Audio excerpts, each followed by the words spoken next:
Nah, sekarang itu akan berubah menjadi keyakinan kelas. Untuk menciptakan disiplin positif itu perlu adanya keyakinan kelas. Nah, keyakinan kelas itu nanti dibuat. Kalian semuanya nanti yang akan membuat, dan kalian juga bersama Bu Guru akan menyepakati. Jadi yang membuat keyakinan kelas itu siapa? Kalian. Oke.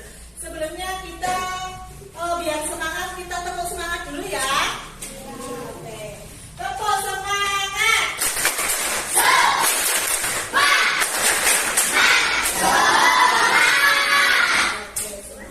Tadi kita akan membuat apa anak-anak? Keyakinan. Oke. Nah, sebelumnya ada pertanyaan nih. Kenapa kalau kita mau memakai atau mengendarai motor itu harus memakai helm? Apa lagi? Agar aman. Apa lagi? Ayo. Apa? Iya. Tentunya itu apa ya? Timbul dari diri kita sendiri, bahwa kita memakai helm itu biar aman, supaya tidak ketukar Pak Polisi tadi ya. Nah, kalau itu adalah aturan yang tertulis di situ, aturan ya. Nah, kalau keyakinan itu yang timbul dari diri kamu sendiri. Ya, berarti kan supaya aman. Terus mengapa kita harus memakai masker ketika berada di rumah sakit? Ayo. Apa? Menjaga kesehatan. Nah, itu tidak. Karena saya takut dengan Pak Satpam. Nah, itu ya, tidak ya. Tapi kalau kita sudah yakin bahwa kita memakai masker, kemudian mencuci tangan sebelum makan dan sesudahnya itu untuk menjaga kebersihan, itu timbul. Jadi kalau itu tidak dilakukan, itu kamu kurang studi ya.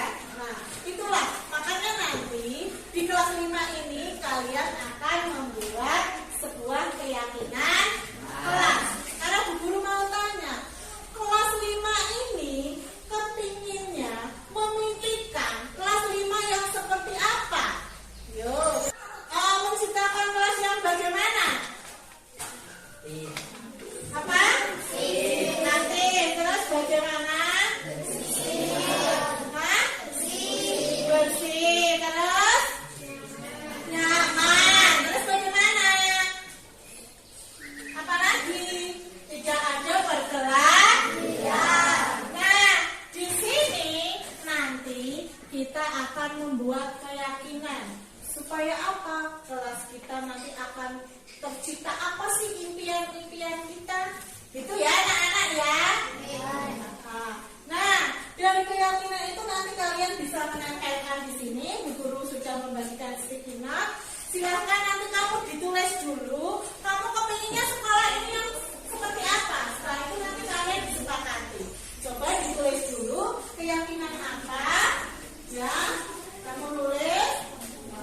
Nanti kalau sudah kalian ditempelkan di papan tulis. Nanti disepakati. Ya, silakan bergantian nanti ya. Bergantian nanti. Ya.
jadi keyakinan kelas yang pertama itu berdoa sebelum dan sesudah pembelajaran.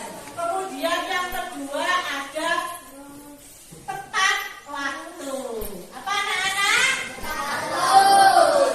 Yang ketiga apa? Saling menyayangi. Yang ini saling menyayangi. Kemudian yang ini apa? Menjaga kebersihan. Yang ini aktif. Berarti kelas 5 menginginkan semuanya kelas adalah siswa-siswanya siswa yang aktif. Kemudian yang ini adalah sopan santun. Mulai dari yang ini. Yang ini tadi apa anak-anak? Berdoa sebelum dan sesudah pembelajaran. Yang ini adalah tepat waktu. Iya, tepat waktu. Kemudian yang ini apa tadi? Apa? Tidak berkelahi. Oh, ini sama dengan ini. Berarti ini masuknya sini ya. Salah ini. Ini masuknya sini. Berarti cuma ada 4 kali 4. Yang ini adalah sopan santun. Ini menjaga kebersihan. Yang ini keempatnya adalah aktif. Nah, jadi setelah kita membuat keyakinan dan membuat kesepakatan kelas, ada 4 keyakinan kelas ya anak-anak. Sudah paham? Coba yang pertama apa?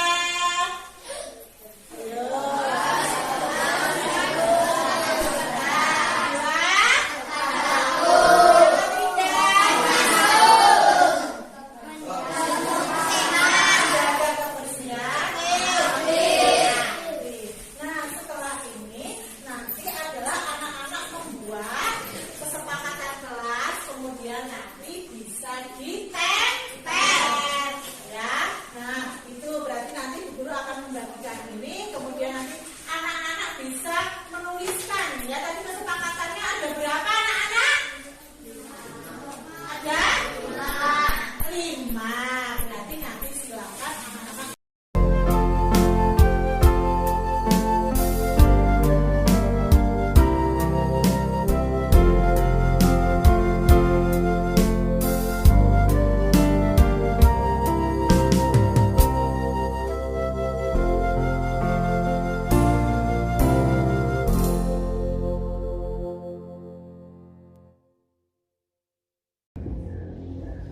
Assalamualaikum warahmatullahi wabarakatuh.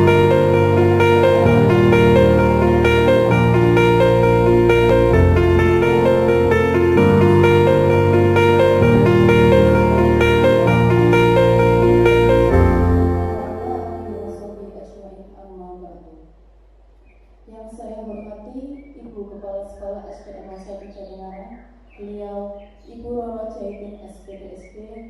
Yang saya hormati rekan-rekan guru SDN 01 Jatinegara.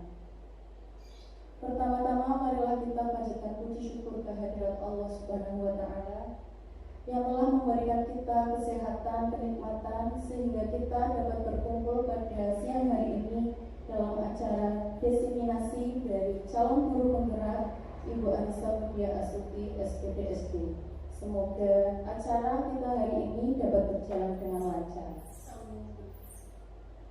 Yang kedua, salawat serta salam semoga tercurahkan ke hadirat Nabi Muhammad SAW. Semoga kita semua mendapat syafaat beliau yaumul akhir. Amin. Bapak Ibu sekalian, pada kesempatan hari ini saya sebagai moderator akan membacakan susunan acara pada hari ini. Acara yang pertama pembukaan, acara yang kedua acara inti, dan acara yang ketiga yaitu penutup. Untuk mempersingkat waktu, langsung saja kita memasuki acara pertama yaitu pembukaan. Untuk membuka acara pada siang hari ini, mari kita sama-sama membaca umur kita. Ridwa'illahi ta'ala wa li maqasidina. Al-Fatihah.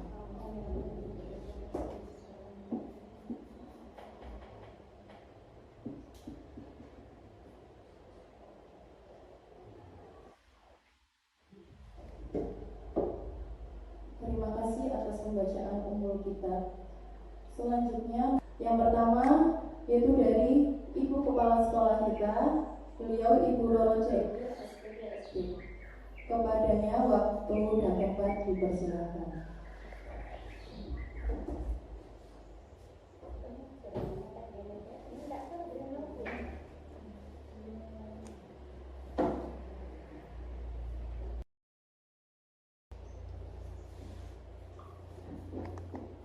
Assalamualaikum warahmatullahi wabarakatuh. Waalaikumsalam warahmatullahi wabarakatuh. Bapak, Ibu, dan staf karyawan SD Negeri 01 Jatingarang yang kami hormati dan kami banggakan, pada pagi hari ini kita nanti bersama-sama mendengarkan atau menyimak apa yang akan disampaikan oleh CGP, calon guru penggerak kita, yaitu Bu Anissa Widyastuti, yang akan melaksanakan desiminasi, yaitu nanti akan menularkan atau menyampaikan apa yang telah beliau dapati dari CGP itu, biar kita semua yang belum ikut sama-sama bisa melaksanakan dengan program-program yang akan dilaksanakan nanti. Dan saya harapkan yang belum mengikuti CGP nanti diharapkan supaya bisa mengikuti CGP semua. Sebenarnya pada pagi hari ini ingin banyak yang saya sampaikan, tapi berhubung waktunya sudah siang, kita cukupi sampai sekian dulu. Billahi taufiq wal hidayah. Wassalamualaikum warahmatullahi wabarakatuh.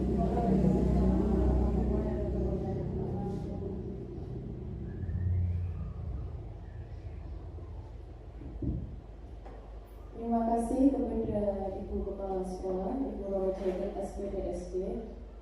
Selanjutnya memasuki acara inti, yaitu pemaparan materi dari calon guru penggerak kita, Ibu Anissa Widyastuti SPD. Kepadanya waktu dan tempat dipersilakan.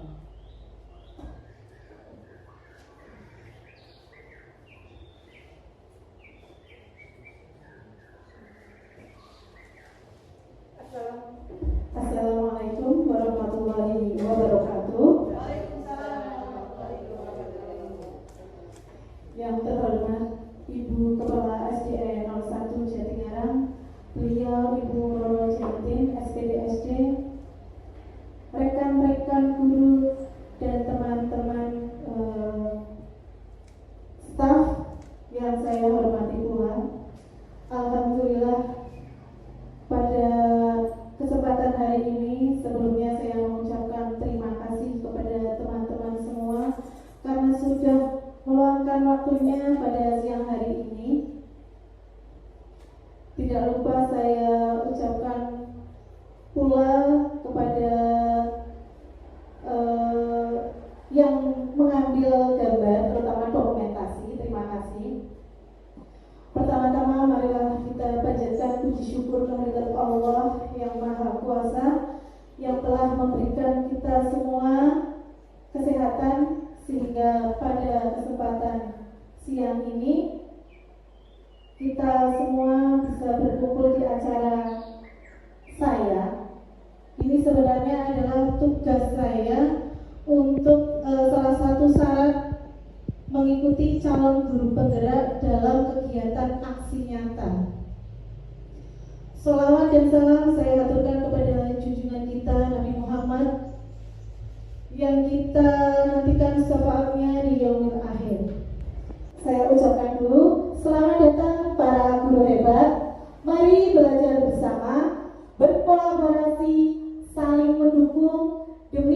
mewujudkan disiplin positif di sekolah kita tercinta, yaitu SDN 01 Jatingarang. Bapak Ibu semuanya, di sini saya tidak bermaksud menggurui, namun di sini kita akan berdiskusi, kemudian berkolaborasi, bagaimana kita akan menciptakan sekolah SDN 01 Jatingarang itu sesuai visi kita semua. Keadaan SDN Jatingarang 1 agar maju itu harus bagaimana? Yang utamanya adalah kita selalu dengan kepala sekolah, dengan rekan sejawat itu harus komunikasi yang baik, kemudian berkolaborasi juga, ya Bapak Ibu. Jadi mohon maaf, saya di sini tidak bermaksud untuk menggurui Bapak Ibu semua, tapi di sini adalah kita belajar bareng-bareng, ya. Sebelum kita memulai atau saya memulai pada materi yang pertama, yaitu yang pertama kita akan ice breaking dulu Bapak Ibu. Ice breaking itu bertujuan agar kita sebelum kegiatan itu kita bersemangat, ya Bapak Ibu ya. Jadi sebelum pembelajaran dimulai di kelas pun kita harus memulainya dengan ice breaking. Agar apa? Agar motivasi anak itu meningkat. Ya, Bapak Ibu ya. Nah, mohon izinnya nanti Bapak Ibu silakan maju ke depan. Monggo Bapak Ibu, kita akan ice breaking bersama-sama. Bisa menempatkan diri di depan. Monggo Bapak Ibu. Ya, kita ice breaking bareng-bareng Bapak Ibu. Iya, ke depan sini Bapak Ibu. Ya. Waduh. Nah, ice breaking-nya kali ini tangannya Bapak Ibu nanti ke atas. Sini aja. Nah, ayo silakan. Nah, nanti ice breaking-nya adalah menangkap seseorang, ya Pak. Di sini adalah menangkap yang pertama ada anak namanya Eli. Jadi nanti Bapak Ibu menangkap yang namanya Eli, tapi nangkapnya bukan orangnya. Jadi nanti kedua tangan Bapak Ibu itu ke atas. Nanti ketika saya mengucapkan ada kata Eli, Bapak Ibu menangkap telunjuk, jari telunjuk temannya. Ya, jadi seperti ini Bapak Ibu keduanya. Jadi nanti kalau ada kata Eli, Bapak Ibu langsung menangkap jari temannya. Sampai tangan Bapak Ibu.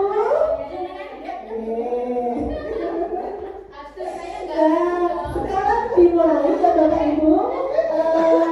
Mohon konsentrasi. Ya Bapak Ibu.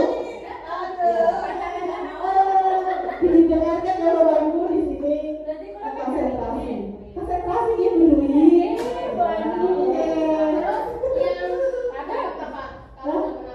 Ya berarti tenang. Oke. Yang pertama didengarkan. Di sebuah desa, tangannya ke atas semua. Di sebuah desa hiduplah satu keluarga, Pak Abdul, yang memiliki anak kembar. Mereka bernama Elo, Eli.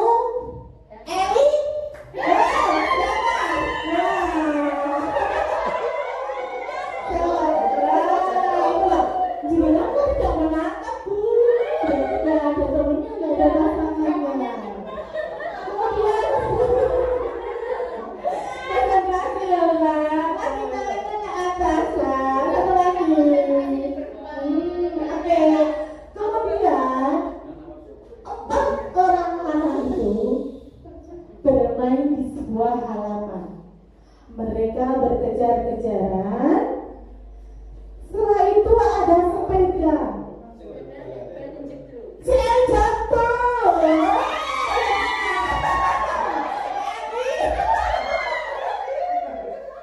Iya.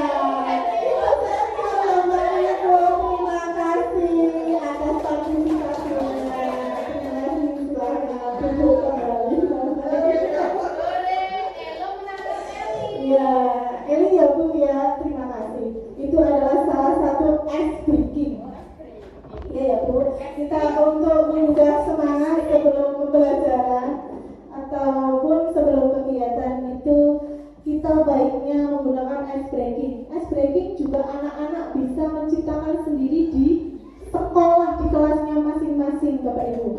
Jadi tidak hanya guru dalam mengikuti kegiatan, namun anak pun juga perlu adanya ice breaking. Terus ice breaking yang kedua, Bapak Ibu, masih semangat ya? Bapak Ibu tahu ular? Ular itu panjang atau pendek? Panjang.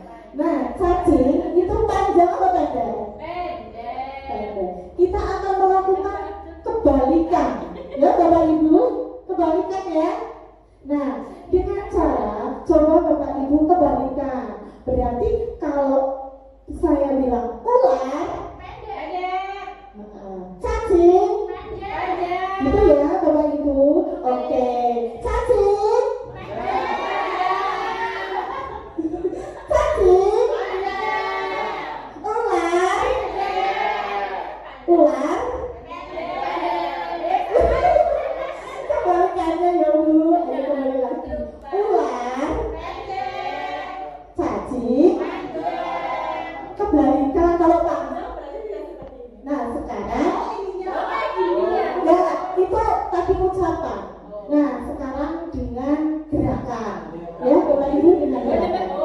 Kalau cacing panjang berarti kan kebalikan, berarti segini. Kalau ular panjang kan berarti ya pendek, berarti kayak gini ya Bu. Paham? Paham apa tidak Bu? Ini kebalikan ya Bu. Nah Bapak Ibu. Sekarang ular pendek. Ayo, ular. Ayo betul. Ulang lagi. Ular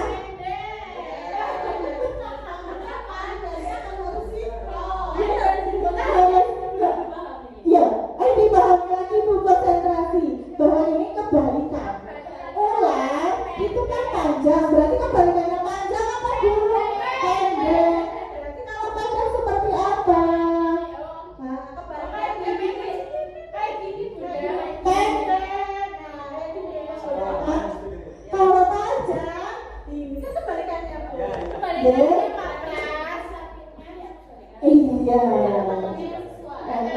Gitu ya, paham? Oke. Sekarang ular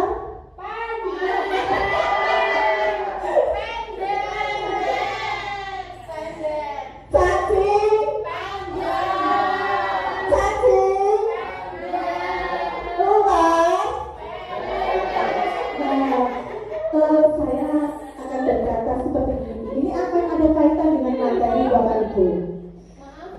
Segala sesuatu yang kita lakukan kalau belum terbiasa itu akan sulit ya Bapak Ibu, karena dari mindset kita seperti ini, tapi ternyata kalau kita ubah itu pasti lama-kelamaan itu akan bisa. Contohnya tadi panjangnya segini, itu ya Bu ya. Jadi ini berkaitan dengan materi di sini. Saya akan menyampaikan materi tentang disiplin positif yang ada di sekolah SDN 01 Jatinegara. Baiklah, yang pertama,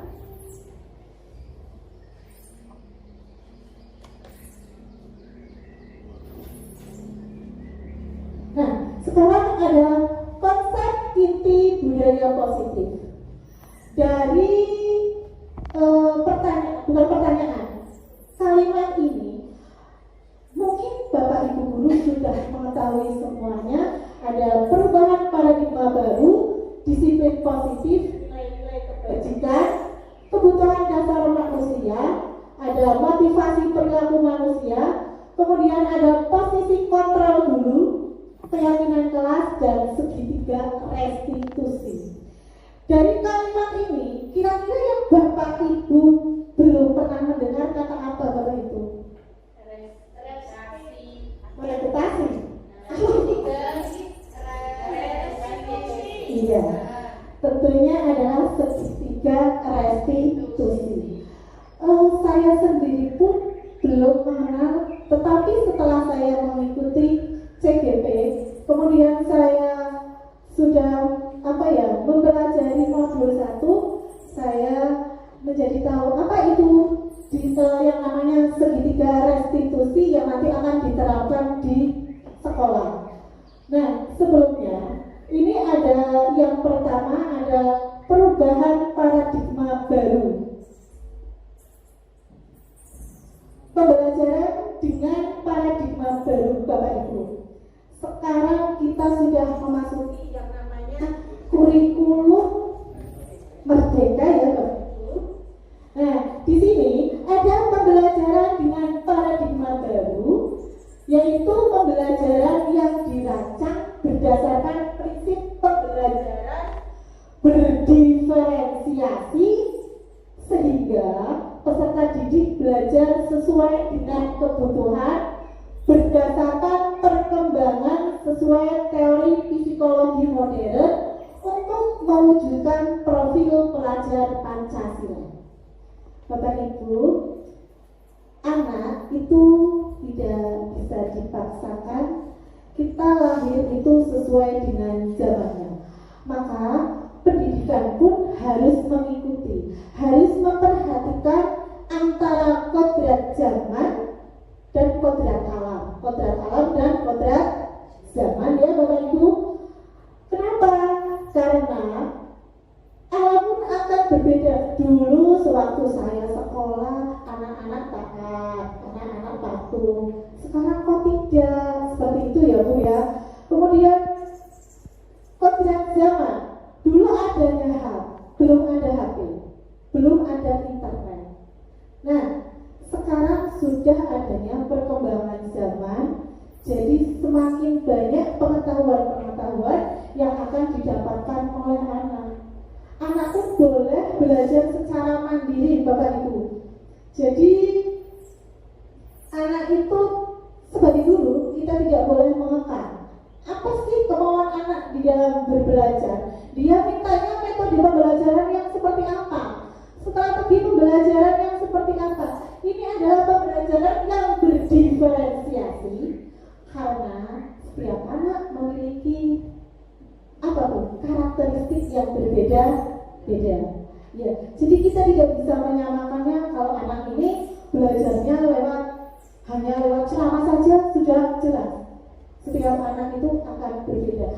Makanya kita menggunakan pembelajaran berdiferensiasi, yaitu pembelajaran dengan menggunakan strategi yang berbeda ya Bapak Ibu, sesuai dengan karakteristik anak itu seperti apa. Karena anak memiliki kewajiban dan hak yang sama di dalam pembelajaran.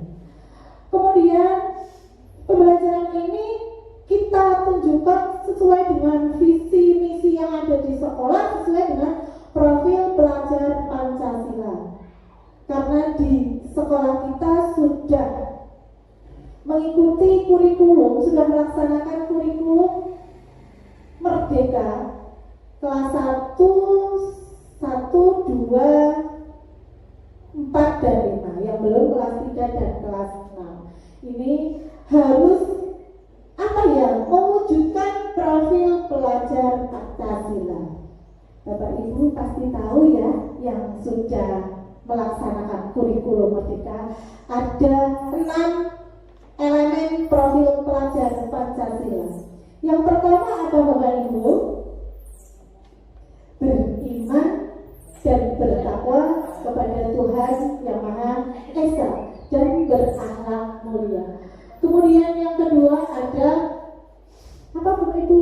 Berkebinekaan global.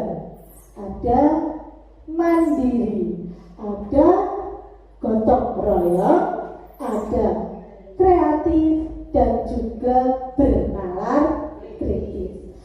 Jadi keenam itu adalah elemen profil pelajar Pancasila yang kita sebagai guru harus bisa menerapkan elemen-elemen ini kepada siswa.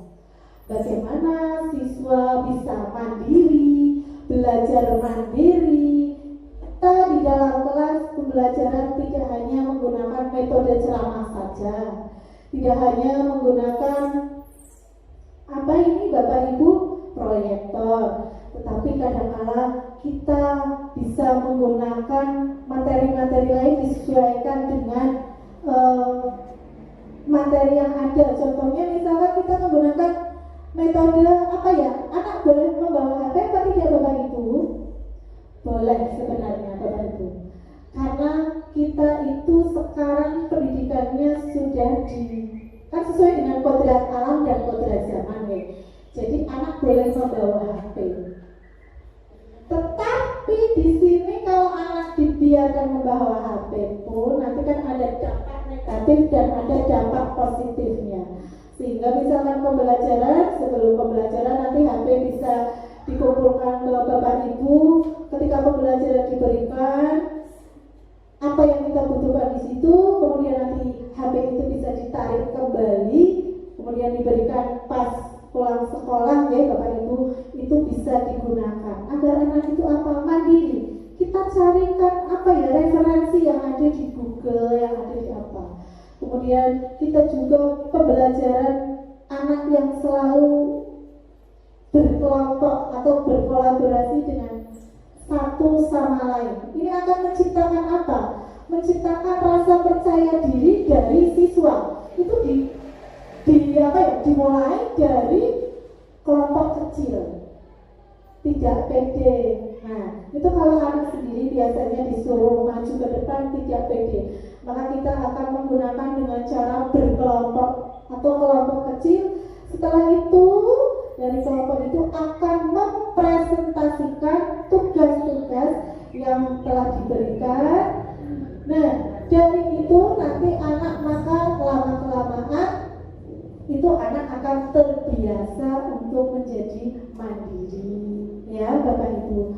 Kemudian ada berkebinekaan global, itu anak-anak mampu apa ya Bu, kita menyaring, kemudian apa sih ya kemajuan zaman yang ada, itu seperti itu.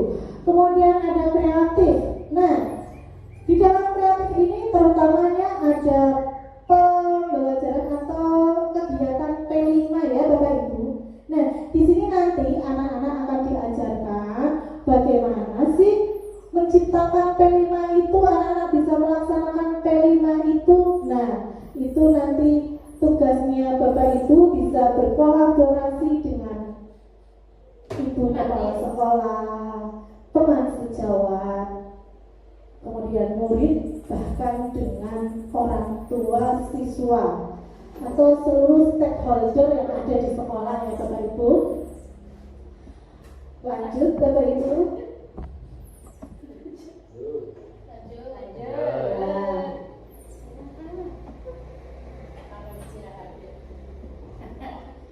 Di sini Bapak Ibu bisa melihat ada miskonsepsi tentang teori kontrol Bapak Ibu. Bapak Ibu bisa melihat gambar di sini. Kira-kira yang Bapak Ibu tangkap dari gambar di sini itu apa Bapak Ibu? Coba Bapak Ibu. Kira-kira yang Bapak Ibu lihat dari gambar ini itu seperti apa Bapak Ibu? Jika ternyata pasti setiap orang memiliki apa ya Bu ya, imajinasi. Coba kira-kira gambar apa Bapak Ibu di situ?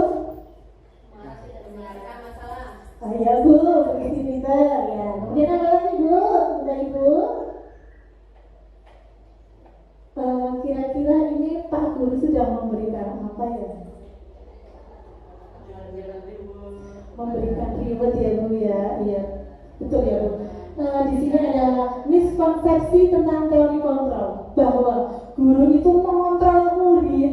Contohnya di sini ilustrasi bahwa semua penguatan positif, efektif dan bermanfaat. Contoh misalkan, ketika anak kenaikan kelas itu biasanya diberikan hadiah Bapak Ibu. Saya pun pernah melakukan seperti itu. Ternyata itu dapat apa yang menghambat anak, aktivitas anak. Jadi di situ misalnya kita memberikan reward ke anak, yang lain tidak diberikan, pasti akan menimbulkan rasa iri. Kemudian anak juga akan ketergantungan dengan reward itu. Contohnya misalkan di kelas 1, ayo anak ini baca. Besok kalau bisa Bu Guru berikan permen. Ya, itu di anak kan memang motivasi ingin bisa baca, berarti saya harus bisa baca. Namun itu akan mematikan kreativitas anak ternyata Bapak Ibu di sini. Ini yang selama ini saya juga salah terkadang seperti itu. Kemudian ada ilustrasi bahwa kritik dan membuat rasa bersalah mampu menguatkan karakter anak. Contohnya misalkan saya, hei kamu terlambat, kenapa? Nah, ini apa ya? Kritik. Kadang kamu kenapa? Kok tidak berangkat? Langsung ditanya seperti itu, anak itu juga akan merasa takut. Ya, jadi di sini bahwa kritik dan membuat rasa bersalah itu mampu menguatkan karakter itu salah. Kemudian ada lagi ilustrasi bahwa orang dewasa berhak memaksa. Sebagai seorang pendidik, tentunya kita juga mempunyai tujuan yang sama. Agar apa? Agar anak itu dapat apa, Bapak Ibu? Ayo, kira-kira tujuan kita seorang pendidik biar pinter, kemudian biar apa ya Bapak? Tujuan-tujuan itu dapat terlaksana dengan baik, tapi tidak dengan cara memaksa.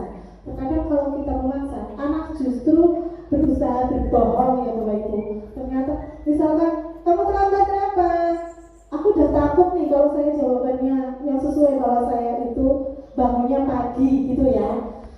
Nah, tetapi kalau kita langsung berkata seperti itu, mungkin anak juga akan jawaban anak itu bisa berbohong. Makanya ini adalah miskonsepsi teori kontrol itu yang selama ini saya saya ketahui ternyata itu salah di sini ya Bapak Ibu. Maka kita akan belajar. Nah, ini Bapak Ibu. Perubahan paradigma stimulus respon ke pendekatan teori kontrol. Ini kalau stimulus respon tentang dunia, itu misalkan realitas kebutuhan kita sama. Jadi Bapak Ibu, kita itu menganggap semua kebutuhan kita itu sama. Tetapi di teori kontrol itu realitas kebutuhan kita berbeda. Ya Bapak Ibu. Kemudian yang kedua, semua orang memiliki hal yang sama. Tetapi pada teori kontrol, setiap orang itu memiliki gambaran yang berbeda-beda. Lanjut, terus kita mencoba mengubah orang agar berpandangan sama dengan kita. Bisa nggak Bapak Ibu? Kalau kita bisa merubah seseorang biar pandangan ke kita itu sama dengan kita, pastinya tidak bisa ya Bapak Ibu. Kita berusaha memahami pandangan orang lain tentang dunia. Kemudian ada perilaku buruk dilihat sebagai suatu kesalahan. Teori kontrolnya, semua perilaku memiliki tujuan. Jadi kita selama ini menganggap bahwa perilaku itu sebagai suatu kesalahan. Sebenarnya itu tidak ya Bapak Ibu. Kemudian orang lain bisa mengontrol saya. Benar apa tidak Bapak Ibu? Orang lain bisa mengontrol diri orang lain juga, bisa nggak? Tidak. Yang hanya bisa mengontrol diri kita adalah siapa Bapak Ibu? Ya, diri sendiri di sini ya. Kemudian saya bisa pemaksaan ada pada soal bujukan betul. Kemudian yang betul adalah kolaborasi dan konsensus menciptakan pilihan baru. Kemudian ada model berpikir menang kalah. Kalau di sini model berpikir menang kalah. Itu ya Bapak Ibu. Jadi pandangan kita itu biasanya berbeda dengan pandangan orang lain. Setiap orang itu memandangnya tidak sama dengan apa yang kita apa Bapak Ibu kita lakukan ya. Mungkin kata orang lain itu kita salah gitu ya Bapak Ibu ya. Menurut saya itu saya sudah benar, tapi menurut orang lain itu salah. Yang bisa mengontrol diri kita sendiri itu ya diri kita.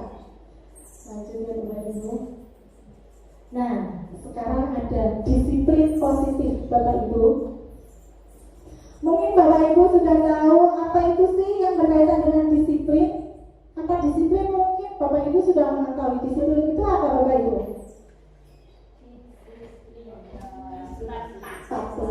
Tepat. Kemudian sesuai dengan aturan-aturan itu ya Bu ya. Nah baiklah. Disiplin itu berasal dari kata disiplina yang artinya belajar. Disiplin mengacu pada disiplin diri yang memiliki tanggung jawab terhadap apa yang dilakukan berdasarkan nilai-nilai yang diyakini. Jadi di sini Bapak Ibu, disiplin itu harus muncul dari diri kita sendiri. Tidak orang lain, misalkan aku disiplin biar di apa Bapak Ibu? Biar dipuji sama kepala sekolah, ya. Terus saya disiplin biar saya mendapat penghargaan, gitu. Nah, sebenarnya disiplin itu harus muncul dari diri kita sendiri. Kalau disiplin dari diri kita sendiri, pasti kita akan konsisten. Tetapi kalau kita mindsetnya kita disiplinnya itu dan di alam ibu kepala sekolah, saya berangkatnya pagi terus. Nah, ketika tidak ada ibu kepala sekolah, saya berangkatnya siang. Ya betul. Nah, seperti itu.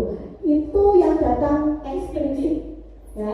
Kalau intrinsik itu yang datang dari kita sendiri. Itu kita akan belajar tentang disiplin. Nah, sekarang bagaimana anak itu juga berdisiplin? Nah, tentunya kita sebagai pendidik pun kita bisa memberikan contoh-contoh yang baik tentang kedisiplinan. Di SD sini, SD Jatinegara 1, kedisiplinannya sudah sangat bagus ya Bapak Ibu. Itu memang perlu ditingkatkan dan perlu dipertahankan lagi. Jadi yang utamanya adalah disiplin harus muncul dari diri kita sendiri. Jangan kita disiplin karena orang lain, ya Bapak Ibu. Kemudian ada disiplin positif, merupakan salah satu cara penerapan disiplin yang bertujuan untuk menumbuhkan kesadaran serta memberdayakan peserta didik tanpa imbalan, penghargaan, reward ataupun ancaman ataupun hukuman. Jadi disiplin positif kita mulai sekarang kita akan menerapkannya di SD, terutama untuk siswa, seluruh siswa. Itu bagaimana anak itu bisa sadar tanpa kita sebagai pendidik memaksakan atau lewat hukuman. Ya Bapak Ibu, itu yang perlu kita garis bawahi, yaitu tentang disiplin positif pada peserta didik. Nah, di sini bahwa peserta didik itu harus sadar tanpa adanya hadiah, imbalan atau reward. Nah, misalkan anak berangkat pagi nih, nanti dikasih hadiah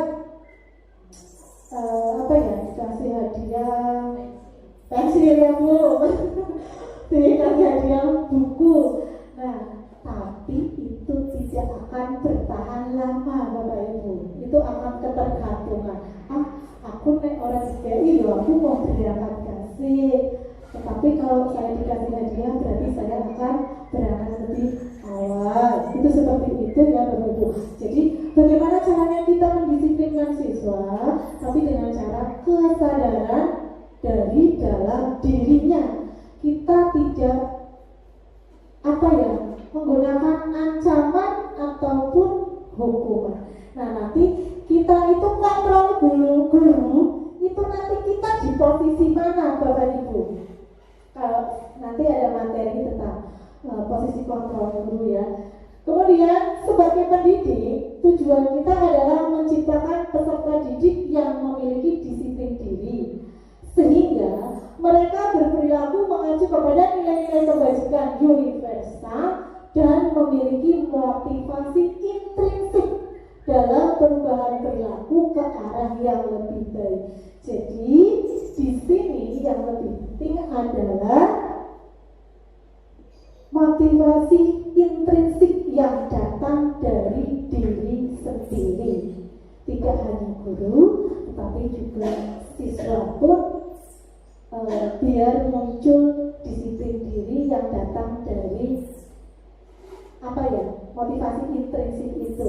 Jadi kalau kita pilih intrinsik apa ekstrinsik, Bu? Intrinsik ya, itu pasti akan bertahan lama. Kalau ekstrinsik itu tidak. Kemudian barangkali sampai di sini ada Bapak Ibu yang bertanya, atau saya lanjut ke materi ya Bapak Ibu. Lanjut dulu ya, nanti untuk pertanyaan di sesi terakhir. Lanjut. Kita di sini akan mulai dengan nilai-nilai kebajikan Bapak Ibu. Dalam kita melakukan sesuatu, pasti kita harus memperhatikan nilai-nilai kebajikan. Nilai-nilai yang disepakati bersama, lepas dari suku bangsa, agama, bahasa, maupun latar belakangnya. Contoh nilai kebajikan institusi ataupun organisasi. Tadi sudah dijelaskan di depan ya Bapak Ibu bahwa profil pelajar Pancasila itu apa Bapak Ibu? Di sini ada 6 ya. Beriman, bertakwa kepada Tuhan Yang Maha Esa, dan berakhlak mulia, berkebinekaan global, gotong royong, mandiri, beranalitis dan kreatif. Kemudian Edo Primary Years Program, ada toleransi, rasa hormat, integritas, mandiri, menghargai, antusias, empati, keingintahuan, ada kreativitas, kerjasama, percaya diri, dan komitmen Bapak Ibu di sini. Rasa empatinya bagaimana kita ketika ada seorang siswa ataupun teman yang sedang kesusahan, apakah kita berempati ataukah kita justru menutup mata, menutup diri ya Bapak Ibu. Kemudian 9 pilar karakter Indonesia Heritage Foundation. Cipta Tuhan dan segenap ciptaannya, kemandirian dan tanggung jawab, kejujuran, amanah, diplomatis, hormat dan santun, dermawan, suka menolong dan gotong royong, percaya diri, kreatif dan pekerja keras, kepemimpinan dan keadilan, baik dan rendah hati, toleransi, kedamaian dan kesatuan. Itu adalah contoh-contoh dari nilai-nilai kebajikan yang harus kita terapkan Bapak Ibu. Kemudian lanjut, ada kebutuhan dasar manusia. Setiap kita akan berperilaku, kita tentunya harus membutuhkan kebutuhan dasar yang kita miliki. Kemudian kebutuhan dasar manusia adalah segala sesuatu yang dibutuhkan oleh manusia untuk mempertahankan keseimbangan kondisi fisiologis dan psikologis yang bertujuan untuk mempertahankan kehidupan dan kesehatan Bapak Ibu. Jadi di sini kita sebagai manusia itu pasti memiliki kebutuhan-kebutuhan dasar. Apa sih kebutuhan-kebutuhan dasar yang dimiliki oleh manusia? Ada 5 kebutuhan dasar manusia Bapak Ibu. Menurut Dr. William Glasser itu ada. Yang pertama ada bertahan hidup Bapak Ibu. Jadi kebutuhan dasar manusia bertahan hidup itu apa Bapak Ibu? Kita perlu makan, tempat tinggal, kemudian apa lagi Bapak Ibu? Pakaian juga. Itu termasuk kebutuhan bertahan hidup ya Bapak Ibu. Kemudian ada kebutuhan kasih sayang dan rasa diterima. Pasti kita sebagai manusia ingin disayangi apa tidak Bapak Ibu? Iya dong. Nah ini adalah kebutuhan kasih sayang dan rasa diterima. Contoh ya, anak pun siswa peserta didik juga seperti itu. Dia ingin merasa diterima, dihormati. Tidak hanya guru sih pengen dihormati Bapak Ibu. namun siswa pun ingin merasa diterima. Jadi contohnya misalkan seperti ini, mungkin di kelas Bapak Ibu ada anak yang gandul, namanya apa ya? Caper ya Bapak Ibu ya. Nah itu mungkin di rumahnya itu kurang kasih sayang. Jadi kita sebagai guru jangan, lah kamu kok lendot baik kalau Bu Guru. Padahal kita sebagai guru harus mengetahui bahwa anak pun perlu kasih sayang dan rasa diterima. Kemudian misalkan ada anak yang usul, Bu, misalkan dalam pembelajaran, Bu, rumus ini apa Bu? Kita jangan bilang, lah ini rumus diwarnai kok. Nah, itu ya Bu, kita itu terima usulan anak, idenya anak, gagasannya anak, kita didengarkan. Jadi anak itu apa Bu? Merasa benar-benar dihargai. Kemudian ada penguasaan. Jadi kebutuhan dasar manusia ada penguasaan. Ingin berkuasa, pasti ingin berkuasa. Contohnya pada peserta didik di kelas itu pasti ada, aku ini loh yang paling gini akan memimpin, itu seperti itu. Itu adalah penguasaan. Contohnya memiliki kayak kelompok gitu ya. Nah, dia ingin apa ya, memimpin istilahnya. Kemudian ada kebebasan. Peserta didik juga memiliki kebebasan. Bagaimana sih tadinya di sini dalam pembelajaran ya Bapak Ibu, aku pinginnya pembelajaran yang menyenangkan Bapak Ibu, Bu Guru, saya ingin belajar di luar. Boleh apa tidak Bapak Ibu? Boleh. Karena pembelajaran tidak harus di ruangan, tapi kita itu apa ya, harus bisa menciptakan ide-ide baru di dalam pembelajaran itu. Kita bisa memanfaatkan lingkungan yang ada di sekolah. Contohnya misalkan ya di kelas 3 atau kelas berapa, ciri-ciri ataupun bunga lengkap itu di kelas berapa ya Bapak Ibu? Misalkan ya kelas 2 atau kelas 3, misalkan IPA itu tuh. Nanti kita anak diajak mencari bunga lengkap di depan itu ada, ataupun kita bisa di luar bagian-bagian pembuahan, ada akar, ada apa, kita keluar, tidak harus berada di dalam kelas saja supaya anak itu tidak bosan, ya Bapak Ibu ya. Kemudian ada kesenangan Bapak Ibu. Jadi kita tidak boleh apa ya, maksudnya tidak boleh kalau anak-anak melayu-melayu itu sebenarnya ya, itu anak juga butuh kesenangan ternyata Bapak Ibu. Dia masih ingin bermain sendiri ternyata Bapak Ibu.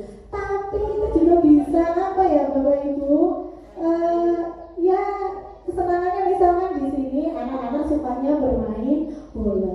Karena di sini adalah tidak memiliki lapangan, maka kita alihkan anak-anak boleh bermain bola, tetapi ketika istirahat ataupun ketika jam pelajaran terjas itu di lapangan ya sana ya, jangan di sini. Itu bisa seperti itu ya Bapak Ibu, karena memang anak itu memiliki kebutuhan, salah satunya adalah apa Bapak Ibu? Kesenangan. Itu ya Bapak Ibu. Kemudian saya lanjut lagi.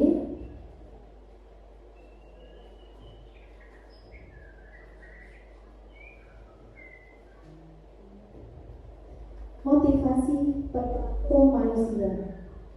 Motivasi perilaku manusia. Motivasi itu apa Bapak Ibu?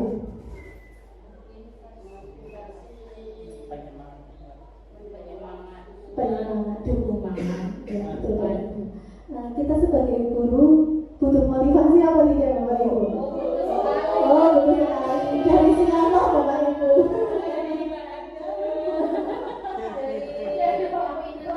Iya Bapak Ibu, kita sebagai manusia dalam itu berperilaku manusia ya, kita juga membutuhkan ataupun perlu adanya motivasi.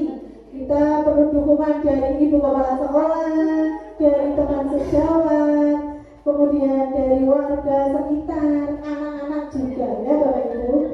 Jadi motivasi perilaku manusia itu untuk menghindari ketidaknyamanan atau hukuman itu tadi. Kemudian untuk mendapatkan imbalan penghargaan dari orang lain. Apakah kita melakukan sesuatu itu harus bertujuan mendapatkan imbalan Bapak Ibu? Tidak semua. Ya, tidak semuanya ya Bapak Ibu. Ya. Untuk menjadi orang yang mereka inginkan dan menghargai diri sendiri dengan nilai-nilai yang mereka percaya. Bahwa untuk menjadi orang yang mereka inginkan dan menghargai itu dengan nilai-nilai yang mereka percayai Bapak Ibu. Kemudian lanjut ya.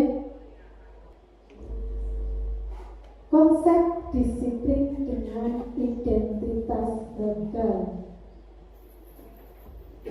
Di sini ada hukuman, ada penghargaan. Bapak Ibu tahu hukuman ataupun penghargaan. Hukuman itu lebih ke apa Bapak Ibu? Kalau hukuman itu biasanya lebih ke memberatkan. Kemudian bisa juga berupa fisik ya Bapak Ibu, ataupun verbal. Nah, hukuman itu bisa menyakitkan. Kemudian anak juga tidak nyaman, murid takut, kemudian memaksa, murid menyembunyikan kesalahan, kemudian murid menjadi rendah diri. Contoh seperti ini Bapak Ibu. Ketika ada upacara, ada seorang anak terlambat. Kemudian kita langsung, kenapa kamu terlambat? Nanti kamu berdiri dan hormat di depan bendera ya, tiang bendera. Kamu hormat. Itu termasuk hukuman atau bukan Bapak Ibu? Hukuman. Nah, sebenarnya ini akan menyakitkan diri siswa. Kemudian siswa pun menjadi rendah diri. Seperti itu Bapak Ibu. Jadi kita sebagai pendidik, kita harus menghindari yang namanya hukuman. Ya. Kemudian anak tidak merasa nyaman. Kemudian anak juga takut. Aku takut. Padahal guru itu, pendidik tidak tahu kenapa dia terlambat, atau mungkin dia memberikan obat ke ibunya yang sedang sakit. Ya, jadi kita harus pandai-pandai bagaimana kita bisa menanyakan ke anak terlebih dahulu, tidak langsung kamu minggir sebelah sana, nanti setelah selesai kamu hormat bendera. Itu ternyata selama ini yang kita lakukan itu salah ya Bapak Ibu. Kemudian ada penghargaan yang tadi sudah kita perjelas di depan, bahwa penghargaan itu tidak efektif. Kemudian merusak hubungan, timbul rasa iri, mematikan kreativitas, menghukum dengan kemudian merampas hak menghargai dirinya. Bapak Ibu, kita sering melakukan penghargaan yang seperti itu tadi, bahwa ketika kita ranking tadi ya tidak efektif, kemudian mematikan kreativitas. Kemudian jadi di sini di kurikulum Merdeka tidak ada sistem ranking ya Bapak Ibu ya. Nanti barangkali setelah ini kan kita akan penerimaan rapor, jadi tidak adanya ranking, kemudian tidak adanya kita menghindari yang namanya reward ya Bapak Ibu.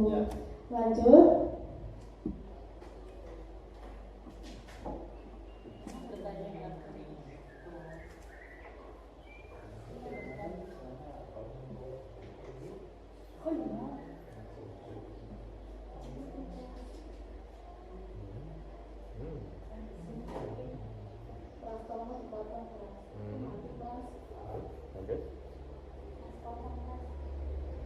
Lanjut ya.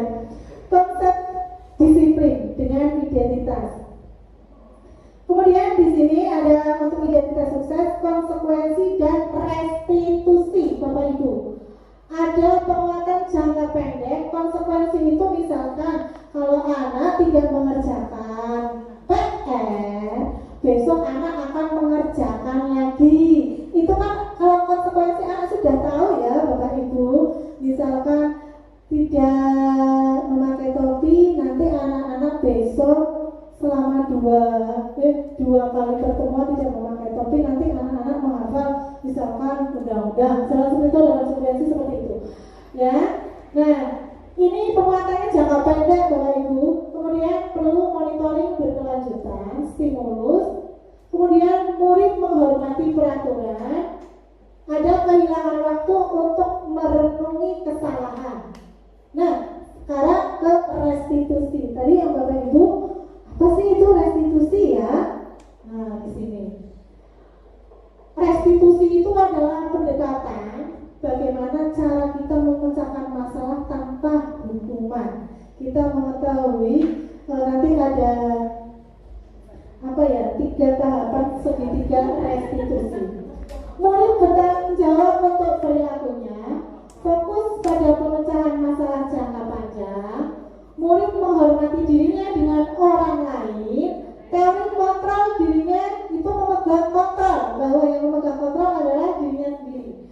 Murid bersemangat memperbaiki kesalahannya. Muncul ada perbedaan. Contoh kasus, siswa sering tidak mengerjakan PR Bapak Ibu. Di sini ada hukuman, konsekuensi, dan restitusi. Bagaimana caranya kita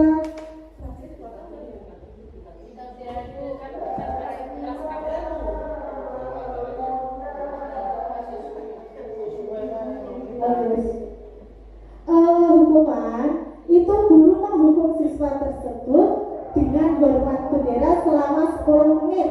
Guru marah dan murid takut, itu adalah berupa hukuman.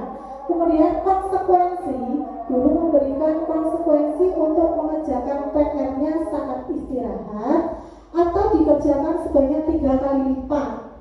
Guru tegas dan siswa menghormati peraturan itu. Kemudian ada restitusi, guru menanyakan keyakinan kelas dirinya dan membantu siswa menyelesaikan masalah.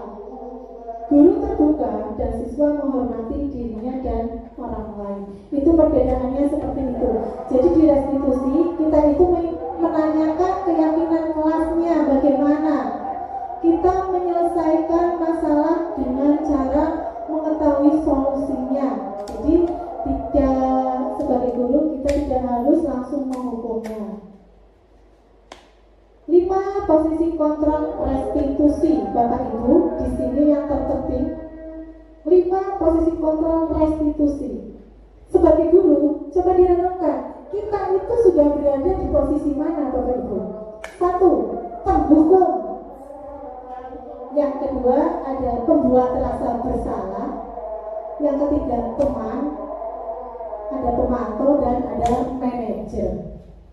Nah, penghukum itu seperti itu Bu. Jadi ketika ada anak bersalah, kita langsung memberikan hukuman baik fisik ataupun verbal dengan kata-kata. Kemudian pembuat merasa bersalah, kenapa sih kamu terlambat? Apa kamu tidak tahu masuknya jam berapa? Justru siswanya itu akan merasa takut. Nah, kalau menjadi teman, bahwa kamu besok jangan terlambat. Kamu apa tidak kasihan dengan Bu Guru? Nanti Bu Guru dimarahi oleh kepala sekolah. Jadi jangan terlambat ya. Nah, itu posisi sebagai teman. Kemudian ada pemantau juga. Manajer. Nah, manajer kita akan bertanya, kenapa kamu terlambat? Nah, nanti karena tadi saya bangun kesiangan. Kenapa kamu bangun kesiangan? Tadi saya nonton TV Bu. Nah, kalau kamu nonton TV, pasti kamu akan terlambat. Caranya bagaimana biar besok tidak terlambat? Perilaku apa yang akan kamu lakukan agar kamu tidak terlambat? Ya Bu, saya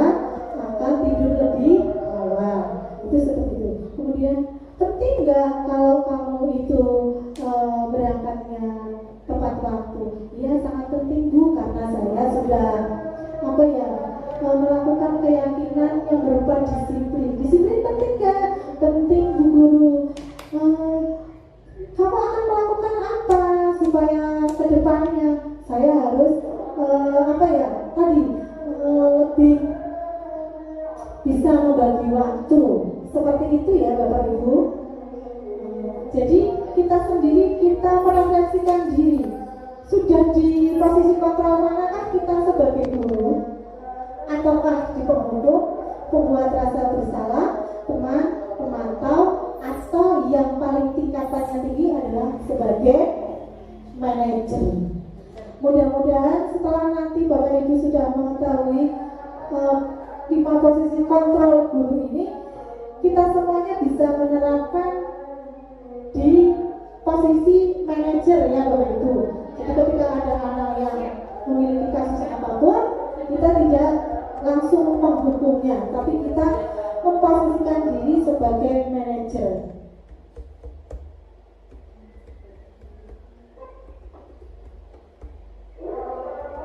Kemudian yang ada lagi keyakinan kelas ini. Mengapa keyakinan kelas tidak peraturan kelas Bapak Ibu? Nah, nanti Bapak Ibu biasanya setiap awal tahun baru atau tahun ajaran baru kita akan belajar membuat keyakinan kelas Bapak Ibu, bukan aturan, tapi keyakinan. Di sini Bapak Ibu bisa melihat mengapa kita ada pertanyaan tematik ya Bapak Ibu. Mengapa kita memiliki peraturan tentang penggunaan helm pada saat mengendarai kendaraan roda 2 atau motor? Kenapa Bapak Ibu? Ada melanggar lagi. Kan supaya aman gitu ya Bapak Ibu ya. Kita jangan karena melanggar Bapak Ibu. Iya, tapi kita keyakinan bahwa kalau kita pakai helm, kita jatuh itu kita salah aman. Jadi seperti itu ya. Kemudian, mengapa kita memiliki peraturan tentang penggunaan masker dan mencuci tangan setiap saat? Itu supaya apa Bapak Ibu? Supaya bersih, supaya sehat ya Bapak Ibu. Tidak adanya ruangan ini memakai masker. Nah, jadi kita yakin yang berasal dari diri kita sendiri, bukan dari aturan orang lain. Seperti itu ya Bapak Ibu. Nah, kemarin itu saya di kelas 5 sudah mencoba membuat kegiatan keyakinan kelas. Ini tujuannya apa? Agar anak-anak itu bisa merasa bertanggung jawab. Keyakinan kelas bukan aturan ya Bu, nanti ditulisnya keyakinan. Nah, kita nanti bagaimana sih caranya kita membuat keyakinan kelas? Yang pertama, kita harus berdiskusi tentang keyakinan. Keyakinan kelas yang pertama itu berdiskusi tentang keyakinan, bukan membuat aturan, tetapi keyakinan. Keyakinan itu membuat atau kata-kata keyakinan kalimatnya itu yang universal. Kita menghindari kata-kata yang negatif. Contoh, dilarang membuang sampah.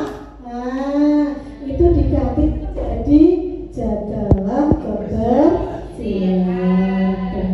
Jangan mencorek-corek tembok. Itu jadinya apa Bapak Ibu? Nah, bisa jagalah juga kebersihan. Kemudian ada dilarang mencuri, berarti harus apa kita? Jujur gitu ya. Itu kita menghindari kalimat-kalimat yang negatif. Nah, kita merumuskan peraturan keyakinan kepada siswa bahwa itu bukan peraturan tetapi keyakinan. Kemudian menempelkan keyakinan. Kalau itu sudah disepakati, setiap anak sudah menuliskan keyakinan, baru kita menempelkan di dinding seperti itu ya Bapak Ibu, nanti di setiap kelas ada. Lanjut, bagaimana pembentukan keyakinan kelas? Ini lebih abstrak daripada peraturan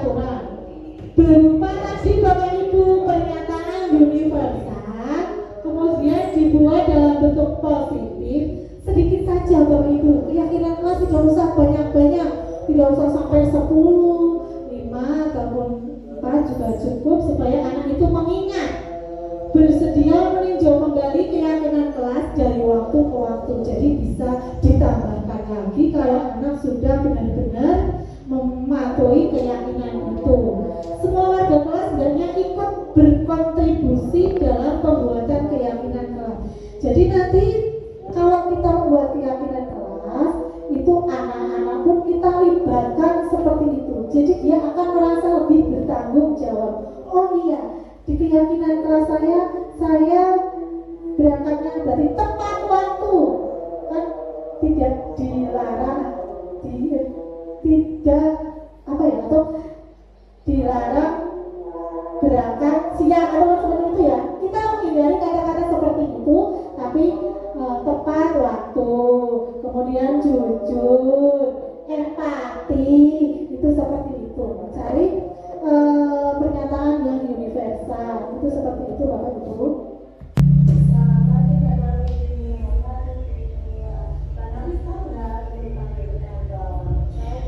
Ini adalah apa ya, penyelesaian kasus dengan menggunakan segitiga restitusi. Nanti Bapak Ibu bisa mendengarkan kembali untuk penyelesaian masalah kasus yang terjadi dengan penggunaan segitiga restitusi. Ya Bapak Ibu.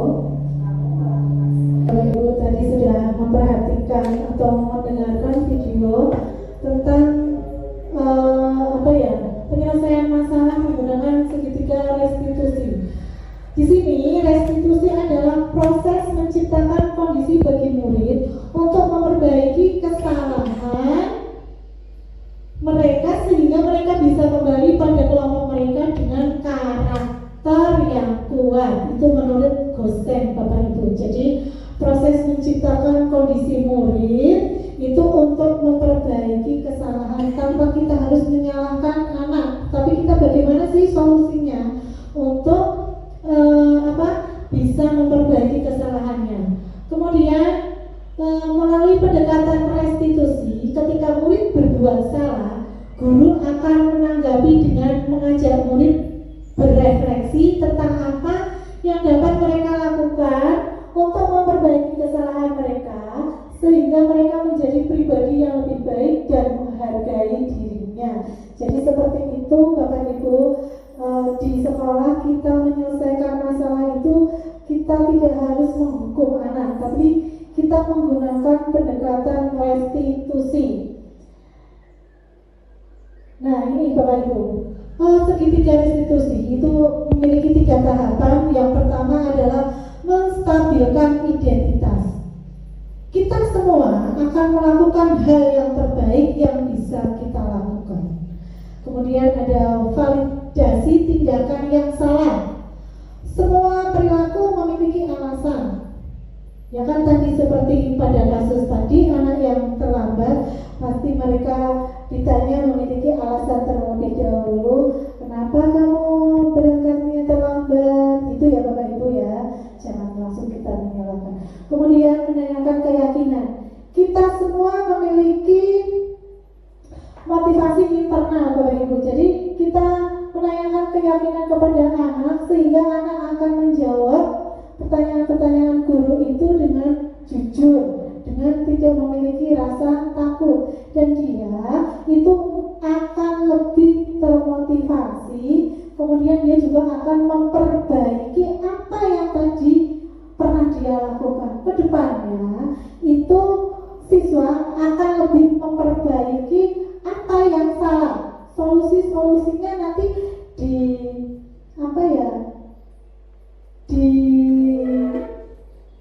ditemukan bersama guru. Jadi guru itu selalu menggali agar siswa itu benar-benar kenapa dia terlambat, kemudian memperbaikinya. Adalah tujuannya adalah memperbaiki, tanpa kita sebagai guru itu menghukum. Jadi segitiga restitusi itu sangat penting kita terapkan di sekolah. Sampai di sini untuk pemaparan materi dari saya. Terima kasih. Mudah-mudahan materi apa yang sudah saya sampaikan sudah saya pelajari dan saya implementasikan di sekolah, kemudian kita belajar bersama Bapak Ibu, itu bareng-bareng ya Bapak Ibu, mudah-mudahan bermanfaat. Itu saja dari saya. Sekian, wassalamualaikum warahmatullahi wabarakatuh.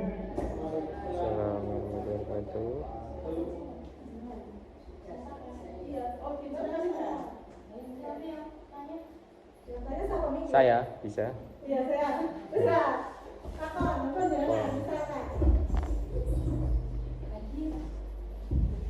Terima kasih kepada Ibu Aisyah Widya Astuti atas pemaparan materi yang telah disampaikan. Selanjutnya sebagai penutup kegiatan hari ini, barangkali dari Bapak atau Ibu guru ada yang ingin bertanya mengenai materi yang telah dipaparkan tadi, dipersilahkan. Ya, terima kasih. Saya mau bertanya. Pertanyaan saya, ya. Pertanyaan saya, kalau kita mengajar, kita selalu mengucapkan kepada anak dengan kata yang bagus, benar, pintar. Apakah kata itu termasuk reward atau hadiah atau hanya kiasan dalam peserta didik? Terima kasih. Ya, terima kasih untuk pertanyaannya. Masih ada lagi pertanyaan yang lain, nanti saya menjawabnya biar sekalian ya. Monggo Bu Dwi ataukah bisa ya, silakan Bu Dwi. Saya bertanya tentang restitusi. Bagaimana cara memperbaiki kesalahan anak atau siswa dengan menggunakan pendekatan disiplin positif? Iya, terima kasih. Ada yang mau bertanya lagi Bapak Ibu? Cukup. Baiklah, saya akan menjawab pertanyaan dari Bapak Abdul, bahwa hadiah itu merupakan tadi yang sudah saya ucapkan, sudah saya jelaskan, ataupun nanti ada bilang bagus, hebat, itu termasuk ujian. Kalau hadiah kita kaitkannya dengan materi ya Bapak Ibu, itu misalkan pemberian buku ataupun pemberian barang-barang lainnya. Tetapi kalau itu bagus, hebat, itu adalah motivasi yang selalu kita berikan kepada peserta didik, bahwa dia nanti akan memiliki motivasi yang sangat kuat ketika kita selalu memberikan penguatan seperti itu ya. Kemudian untuk pertanyaan yang kedua, bagaimana cara permasalahan itu dalam restitusi itu, kita yang pertama itu harus berkolaborasi, kemudian kita merefleksikan diri, itu seperti itu, berkolaborasi dengan kepala sekolah, kemudian kita juga berdiskusi, merefleksikan diri, itu seperti itu Bapak Ibu. Kira-kira itu jawaban dari saya saja. Saya kembalikan ke moderator. Terima kasih kepada Bapak Abdul dan Ibu Dwi atas pertanyaannya dan jawaban dari Ibu Aisyah Widya Astuti. Acara selanjutnya yaitu penutup. Sebagai penutup akan saya berikan sedikit kesimpulan dari acara hari ini, yaitu dengan pembelajaran paradigma baru untuk mewujudkan profil pelajar Pancasila. Pembelajaran dilaksanakan berdasarkan prinsip berdiferensiasi sesuai dengan karakteristik dan kebutuhan siswa. Tentu saja dengan merubah kepada pendekatan kontrol yang memandang bahwa pandangan setiap orang berbeda serta tidak memaksanya, baik dengan bentuk penghargaan, ancaman, ataupun hukuman, untuk menciptakan disiplin positif pada setiap individu. Konsep disiplin yang sebenarnya bukan dengan memberi hukuman, hanya membuat siswa menjadi takut, tidak nyaman, menyakitkan, dan lain sebagainya. Bahkan pemberian penghargaan juga dinilai tidak efektif.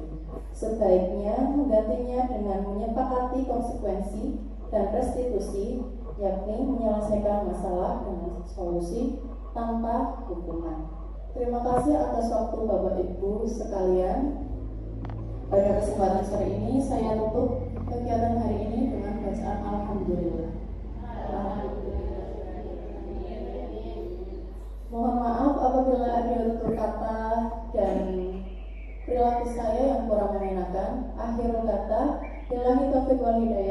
Wassalamualaikum warahmatullahi wabarakatuh.